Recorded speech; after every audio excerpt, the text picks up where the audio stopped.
9월 27일 맥체인 짧은 묵상입니다. 오늘 말씀 신명기 32장 시편 119편 121절부터 144절, 이사야 59장, 마태복음 7장입니다. 오늘은 거룩의 열매라는 제목으로 짧은 묵상을 나누겠습니다. 성령으로 말미암아 예수님을 주님이라고 시인하는 사람은 구원받습니다. 하지만 입술로만 주여 주여 하는 자들에게는 구원이 없습니다. 설령 그들이 예수님의 이름으로 큰 능력을 행하였다 하더라도 말입니다. 그렇다면 우리는 누가 성령으로 말미암아 예수님을 주님이라고 시인하는지 알 수 있습니까? 성경은 대답합니다. 마태복음 7장 18절입니다. 좋은 나무가 나쁜 열매를 맺을 수 없고 못된 나무가 아름다운 열매를 맺을 수 없느니라. 20절. 이러므로 그들의 열매로 그들을 알리라. 그렇다면 우리가 맺어야 할 열매는 무엇일까요? 성령의 9가지 열매도 있고 성경에서 말하는 여러 중요한 것들이 있지만 이 모든 것을 아우를 수 있는 한 단어가 있습니다. 바로 거룩입니다. 하나님의 거룩하심이지요. 이 거룩하심의 열매를 맺어야 합니다. 그런데 우리가 거룩을 이야기할 때 예를 들어서 하나님이 거룩하시니 우리도 거룩해야 한다는 그 성경 말씀에 빗대어 이 거룩에 대하여 도덕적이고 윤리적으로 완벽해야 한다는 의미로 해석한다면 이때부터는 답이 없습니다.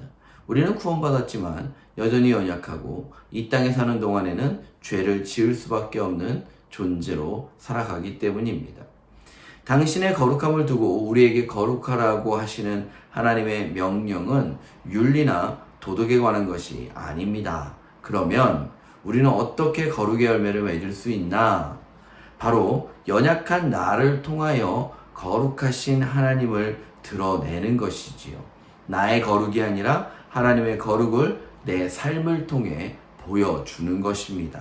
신명기 32장에는 모세의 마지막 노래가 나옵니다. 그리고 이 장을 마무리하면서 성경은 모세가 왜 가나안에 들어가지 못했는지 다시 한번 설명합니다.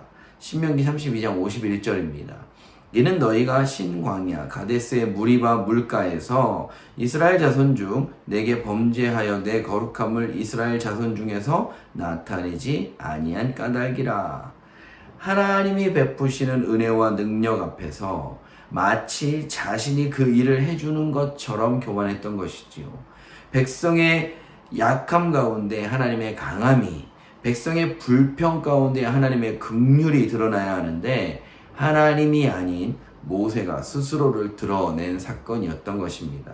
뒤집어 이야기해보자면 반석을 향해 물을 내라 명령하는 것은 모세이겠지만 그 일을 성취하시는 분은 하나님이었고, 만약 모세가 하나님의 명령대로 바르게 순종하였더라면 하나님은 이 일을 통해, 그리고 모세를 통해 당신의 거룩함을 백성들에게 나타내셨을 것입니다.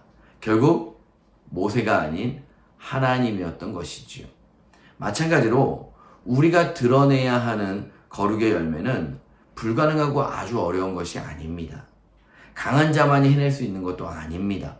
오히려 우리가 연약할 때 강하신 하나님이 내 삶을 통해 드러날 때 우리는 하나님의 거룩함을 드러내는 거룩한 자가 되는 것입니다.